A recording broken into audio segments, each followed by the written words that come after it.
پر اثر لوگوں کی 7 عادات، جسے لکھا ہے اسٹیفن آر کوے نے۔ تعارف۔ سب کامیاب ہونا چاہتے ہیں، لیکن ایسا کیا ہے کہ کچھ کامیاب ہوتے ہیں اور کچھ ناکام؟ سب سے پہلے کامیابی کہتے کسے ہیں؟ 200 سال کے ادب کو پڑھنے کے بعد کوے کو پتہ چلا کہ کامیابی کی تعریف وقت کے ساتھ ساتھ بدلی ہے۔ کامیابی 1920 سے پہلے اخلاقیات جیسے دیانتداری اور ہمت پر مبنی تھی، اور اب کی کامیابی شخصیت کی اخلاقیات پر مبنی ہے، جیسے عوامی امیج اور شخصیت پر۔ کامیابی حاصل کرنے کے لیے آپ شارٹ کٹ نہیں لے سکتے، بلکہ آپ کو بنیادی حالات کو حل کرنے کی ضرورت پڑے گی، جو آپ ان 7 عادات کے ذریعے کر پائیں گے۔ چیپٹر نمبر 1، زاویہ نظر اور اصول۔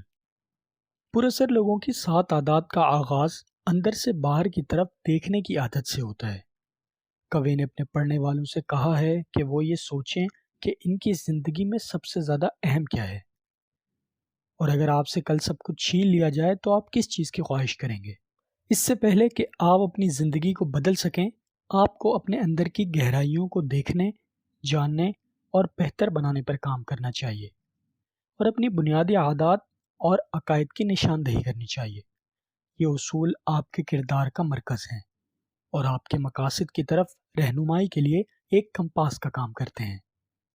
شاید آپ کے اصول انصاف پسندی جیسے تصورات ہوں۔ ایمانداری اور دیانتداری وہ مقبول اصول ہیں جو ہمارے اعمال کی رہنمائی کرتے ہیں اور کامیابی کی طرف لے جاتے ہیں، جبکہ خود غرضی اور دھوکہ دہی جیسے اصول ناکامی کی طرف لے جا سکتے ہیں۔ اصول فطرت کے قوانین ہیں، اور آپ وہی کاٹتے ہیں جو آپ بوتے ہیں۔ اس لیے یہ ضروری ہے کہ آپ اپنے بنیادی اصولوں پر غور کریں اور اس بات کا تعین کریں کہ آپ کا کردار فطرت کے ساتھ کام کر رہا ہے یا اس کے خلاف۔ یہ اپنے ارد گرد کے راستے کی رہنمائی کے لیے شہر کے نقشے کی پیروی کرنے کے مترادف ہیں، اور ہم اپنی زندگی انہی کی رہنمائی کی پیروی سے گزارتے ہیں۔ ایک تمثیل اس بات کی کہ ایک موضوعی بنیاد ہے کہ ہم اپنے آس پاس کی دنیا کو کس طرح دیکھتے ہیں۔ مثال کے طور پر منفی خیال والا شخص بارش کے دن کو اداس اور ایک تکلیف کے طور پر دیکھے گا، لیکن ایک مثبت خیال والا شخص بارش کے دن کو ایک ترقی کے موقع پر دیکھے گا۔ اگر ہم خود میں تبدیلیاں لانا چاہتے ہیں تو ہمیں اپنا زاویہ نظر بدلنا ہوگا۔ اپنے کردار، عادات اور طرز عمل کو بدلیں۔ کردار کی تبدیلی میں یہ ضروری ہے کہ آپ اپنے زاویہ نظر کو پہچانیں اور ان کی نگرانی کریں، تاکہ آپ یہ جان سکیں کہ کون سے لوگ آپ کو اپنے مقاصد تک پہنچنے سے روک رہے ہیں۔ ایک دن کتاب کے مصنف اسٹیفن کوے نے زاویہ نظر کی تبدیلی کا احساس کیا کہ جب نیو یارک سٹی سب وے کا ایک پرامن منظر، جہاں زیادہ تر لوگ یا تو پڑھ رہے تھے یا آرام کر رہے تھے، کہ اچانک ایک شخص اپنے بدمعاش بچوں کے ساتھ اندر داخل ہوا، اور ان بچوں نے سب کے امن و سکون میں خلل ڈال دیا۔ اسٹیفن کوے نے اس آدمی سے کہا کہ وہ اپنے بچوں کو قابو کرے۔ اس آدمی نے تھکے ہوئے انداز میں یہ جواب دیا کہ وہ انہیں قابو کر لیتا، لیکن ابھی 1 گھنٹہ پہلے ان کی والدہ کا انتقال ہوا ہے، جس کی وجہ سے انہیں سمجھ نہیں آ رہی کہ یہ کیسے ری ایکٹ کریں، اور یہ بچے ابھی صدمے میں ہیں۔ تو اسٹیفن کوے کا زاویہ نظر ناراضگی اور چڑچڑے پن سے ہمدردی میں بدل گیا۔ زاویہ نظر کی تبدیلی کسی صورتحال کے بارے میں آپ کے نقطہ نظر کو بدل سکتے ہیں۔ یہ کتاب آپ کو ان خصوصیات کی نشاندہی کرنے میں مدد کرے گی کہ جب آپ اپنی زندگی کے سب سے بڑے مسائل کی نشاندہی کریں گے تو آپ اپنے مسائل کو مختلف زاویوں سے دیکھ سکیں گے اور ان کی کمزوریوں پر اندر سے کام کر سکیں گے، اور اپنی عادات کو تبدیل کر کے اپنی زندگی کو بہتر بنا سکیں گے۔ چیپٹر نمبر 2، عادت نمبر 1، پرو ایکٹیو بنیے۔ تصور کریں کہ زندگی صرف خالی صفحات والی کتاب ہے، اور اگر آپ کو اپنی کہانی لکھنے کا موقع ملے تو آپ اسے کیا کہنا چاہیں گے؟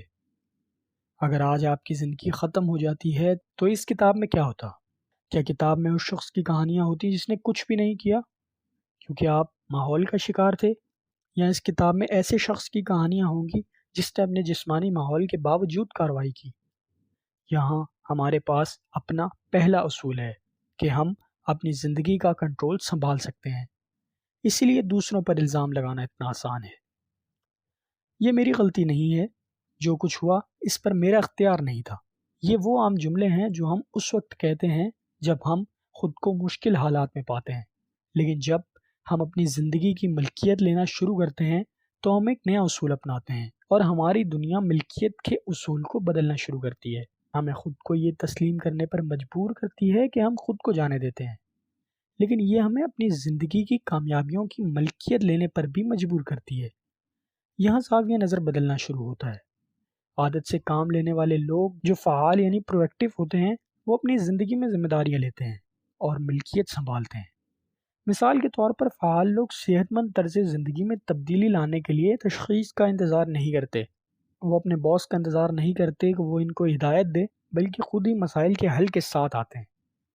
وہ اپنی زندگی میں لوگوں کو اچھے طریقے سے سنتے ہیں اور مؤثر بات چیت شروع کرنے کے لیے بحث کا انتظار نہیں کرتے، اور یہی فعال فرد یعنی پرویکٹیو اور رد عمل والے فرد یعنی ری ایکٹیو افراد کے درمیان فرق ہے۔ رد عمل والے لوگ تشویش والے دائرے پر زیادہ توجہ دیتے ہیں، جبکہ پرویکٹیو لوگ اثر و رسوخ والے دائرے پر زیادہ توجہ دیتے ہیں۔ وہ ایسی چیزوں کے بارے میں سوچتے ہیں جنہیں وہ تبدیل کر سکتے ہیں، اور اسی طرح وہ اپنا تشویش کا دائرہ کم کر لیتے ہیں۔ اپنے تصورات پر ملکیت لینا شروع کرنے کا ایک طریقہ پرویکٹیو لوگ ایسے الفاظ استعمال کرتے ہیں جیسے میں کروں گا اور میں یہ کر سکتا ہوں، جبکہ ری ایکٹیو لوگ ایسے الفاظ استعمال کرتے ہیں جیسے میں نہیں کر پاؤں گا یا یہ مجھ سے نہیں ہوگا۔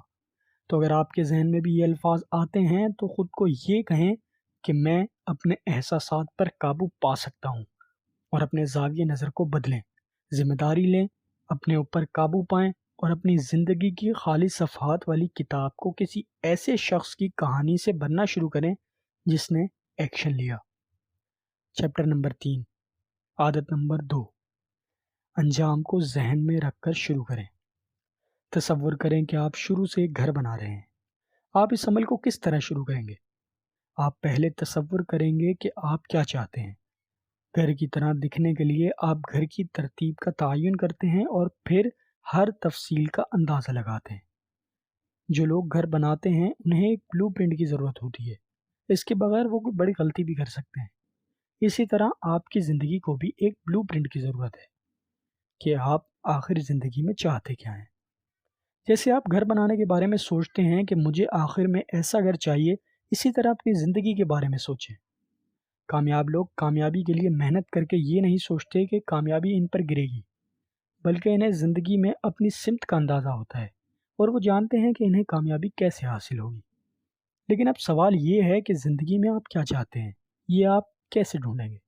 تصور کریں کہ اب سے 30 دن بعد آپ کے دوست اور گھر والے آپ کے جنازے میں شریک ہیں۔ تو آپ کیا چاہتے ہیں کہ وہ آپ کے بارے میں کیسے بات کریں؟ آپ کی کن عادات کو یاد کریں اور آپ کے کس کام پر بات کریں کہ آپ کو زندگی میں مقصد حاصل کرنے کا احساس ہو؟ جو چیز ابھی آپ کے ذہن میں آئی ہے بس وہی آپ کی زندگی کا مقصد ہے۔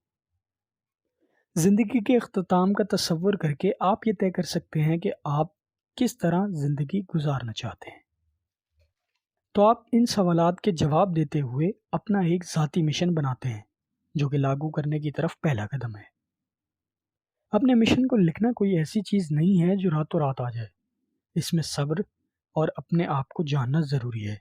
جس طرح گھر کے بلو پرنٹس کو بنایا جاتا ہے اور پھر ان میں کوئی بہتری کی گنجائش دیکھ کر ان میں تبدیلی کی جاتی ہے اور کافی وقت اور محنت کے بعد ایک آخری بلو پرنٹ ملتا ہے، اسی طرح آپ کو اپنی زندگی کے بلو پرنٹ کو بھی سوچ سمجھ کر تشکیل دینا ہے۔ چیپٹر نمبر 4، عادت نمبر 3، اہم کام پہلے۔ اب جب آپ نے اپنے اقدار اور اصولوں کا تعین کر لیا ہے، آپ عادت نمبر 3 کو شامل کر کے ان اصولوں پر عمل کرنا، زندگی گزارنا کیسے شروع کر سکتے ہیں۔ پہلے چیزیں دیکھیں کہ آپ اپنے ہفتے کو کتنی بار شیڈیول کرتے ہیں، لیکن پھر ان چیزوں پر وقت ضائع کرتے ہیں۔ آپ محسوس کرتے ہیں کہ جیسے آپ کا کئی فون کالز، میٹنگز اور روزانہ کی رکاوٹوں پر کوئی کنٹرول نہیں ہے، جو آپ کو اپنے حقیقی اہداف پورا کرنے سے روکتے ہیں۔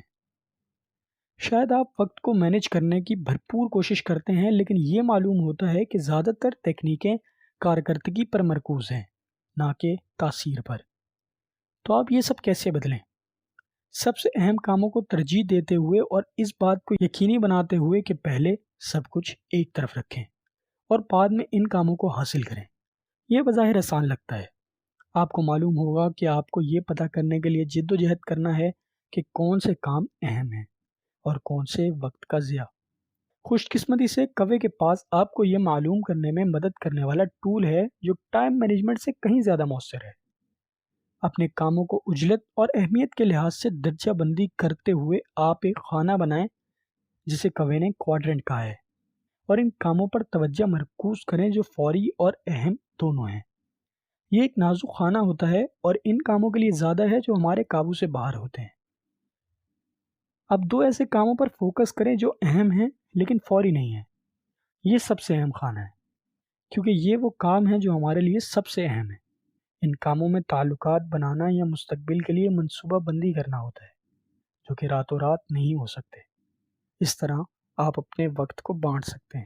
مثال کے طور پر اگر آپ اپنے تعلقات کو بہتر بنانا چاہتے ہیں تو اپنے دوست یا گھر والوں کو فون کرنے کے لیے وقت نکالیں۔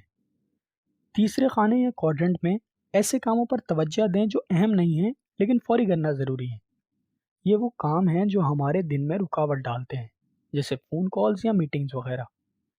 اگر آپ خود کو تیسرے خانے والے کاموں کو ترجیح دیتے ہوئے محسوس کرتے ہیں تو آپ دوسروں کی ترجیحات کو اہمیت دے رہے ہوتے ہیں، نہ کہ خود کی، اور اس کے کئی نتائج نکل سکتے ہیں، جیسے اپنی زندگی کو آؤٹ آف کنٹرول محسوس کرنا۔ چوتھا خانہ یا کوادرنٹ ان کاموں پر توجہ دیتا ہے جو نہ تو اہم ہیں اور نہ ہی فوری۔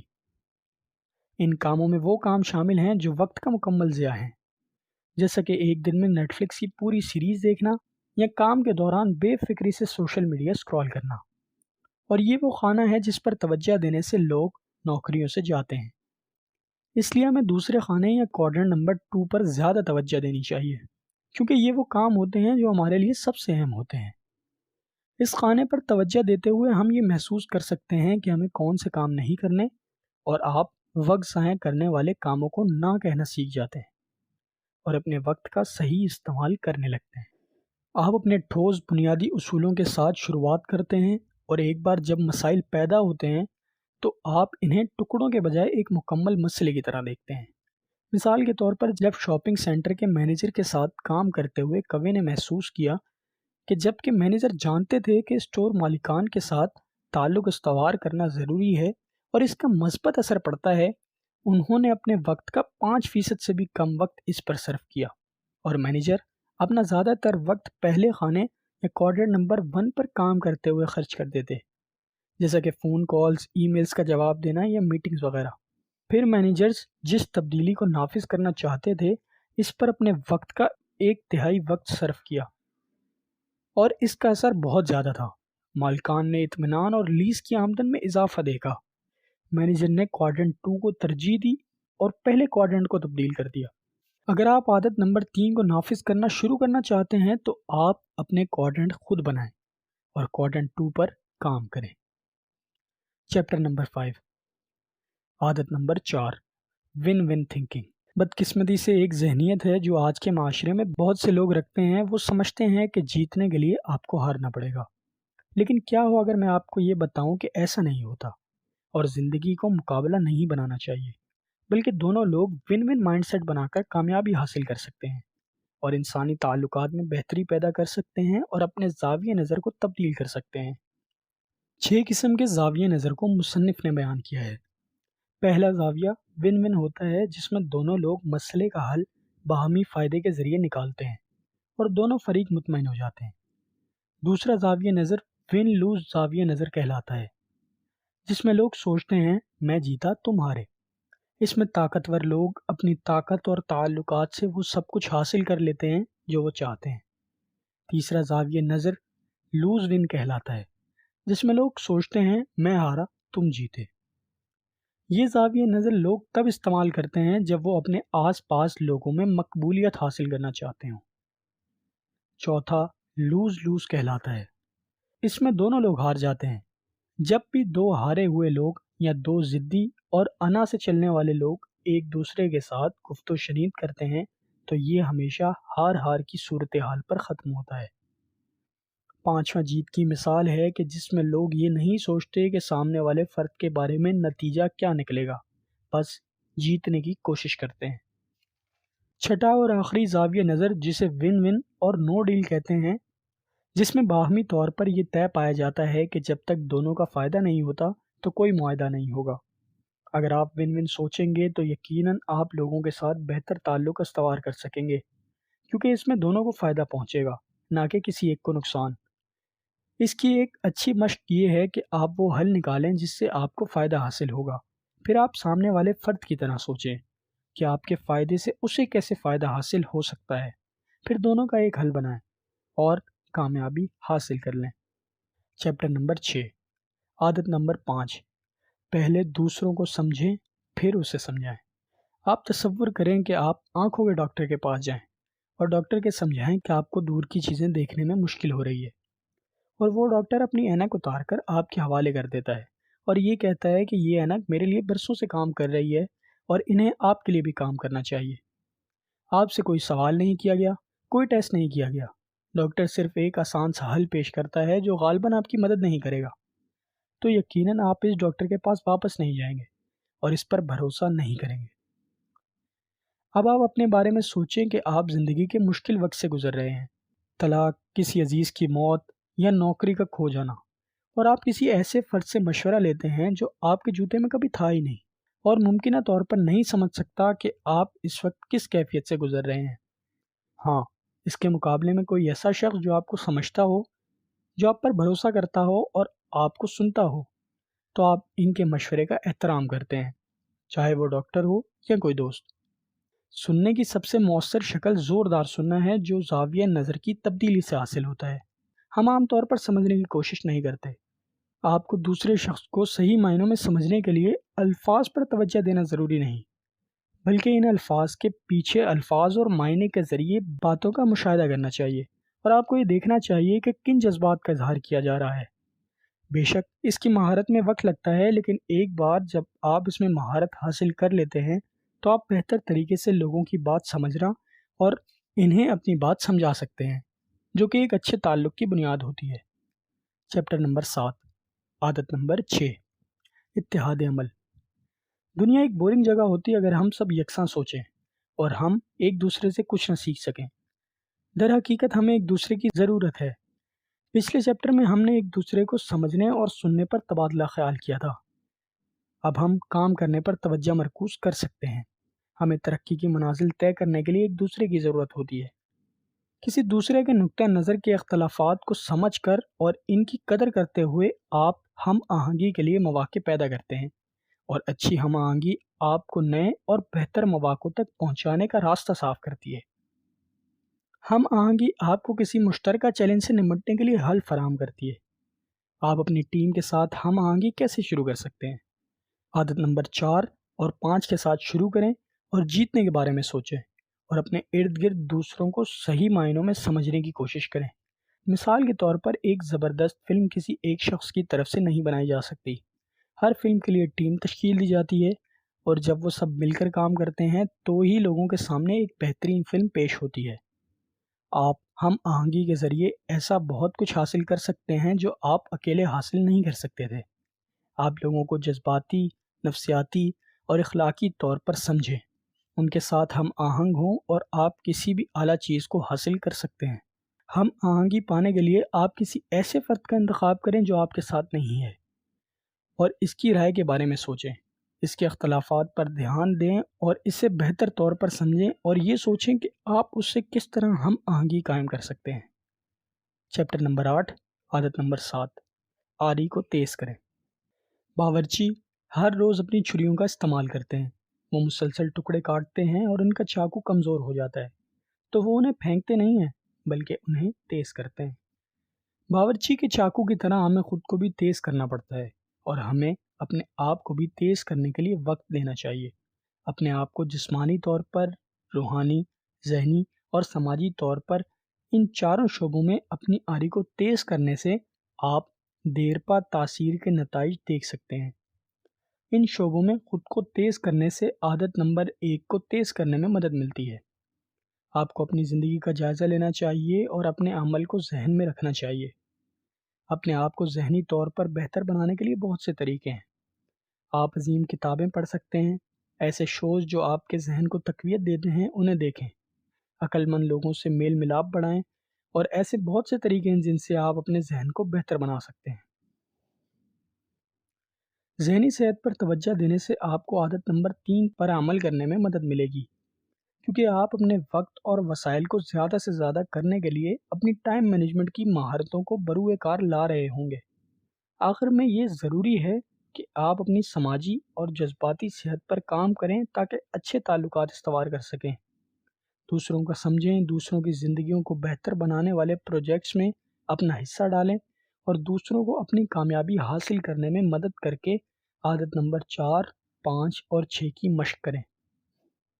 دوسروں کو سمجھیں اور باہمی طور پر ہم آہنگی کے ذریعے فائدہ مند حل تلاش کریں۔